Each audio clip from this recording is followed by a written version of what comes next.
Deuteronomy Chapter 33. This is the berekah with which Moshe, the man of Elohim, blessed the people of Yisra'el before his death. He said, Yahudah came from Sinai, and dawned from Seir upon us. He shone forth from Mount Paran. He came from the 10,000s of qodesh ones, with flaming fire at his right hand. Yes, he loved his people. All his qodesh ones were in his hand. So they followed in your steps, receiving direction from you. When Moshe commanded us a Torah as a possession for the assembly of Yaakov, thus Yahudah became king in Yeshurun, when the heads of the people were gathered, all the tribes of Yisra'el together. Let Reuven live and not die, but let his men be few. And this he said of Yahudah, Hear, O Yahudah, the voice of Yahudah, and bring him in to his people.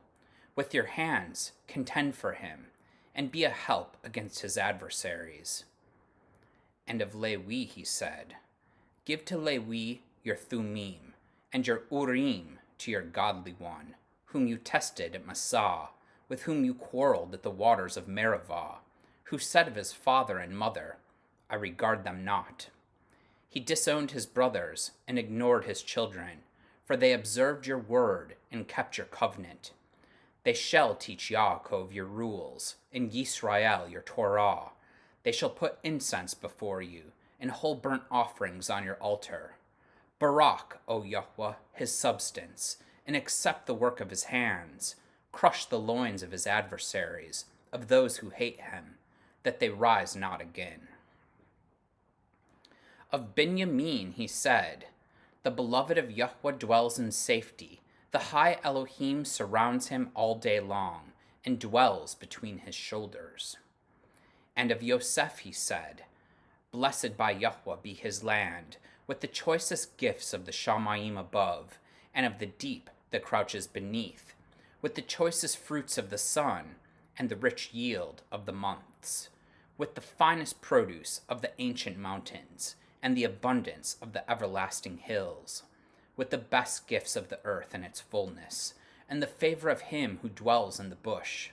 May these rest on the head of Yosef, and on the crown of the head of him, who is a prince among his brothers, a firstborn bull.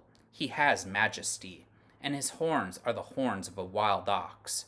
With them he shall gore the peoples, all of them, to the ends of the earth.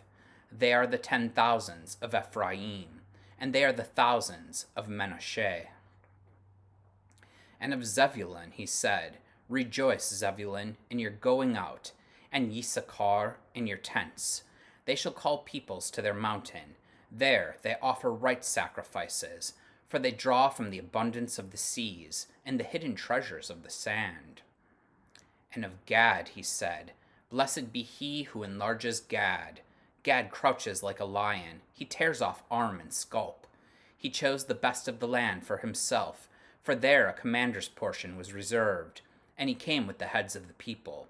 With Yisra'el he executed the justice of Yahudah, and his judgments for Yisra'el. And of Dan he said, Dan is a lion's cub that leaps from Bashan. And of Naphtali he said, O Naphtali, sated with favor, and full of the berekah of Yahudah, possess the lake and the south.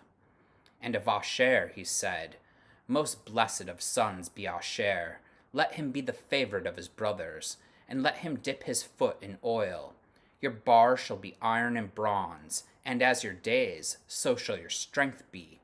There is none like Elohim, O Yeshurun, who rides through the Shamayim to your help, through the skies in his majesty.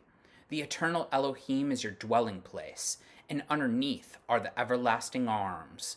And he thrust out the enemy before you, and said, Destroy. So Yisra'el lived in safety. Yaakov lived alone, in a land of grain and wine, whose Shamayim drop down dew. Happy are you, O Yisra'el, who is like you, a people saved by Yahudah, the shield of your help, and the sword of your triumph. Your enemies shall come fawning to you, and you shall tread upon their backs.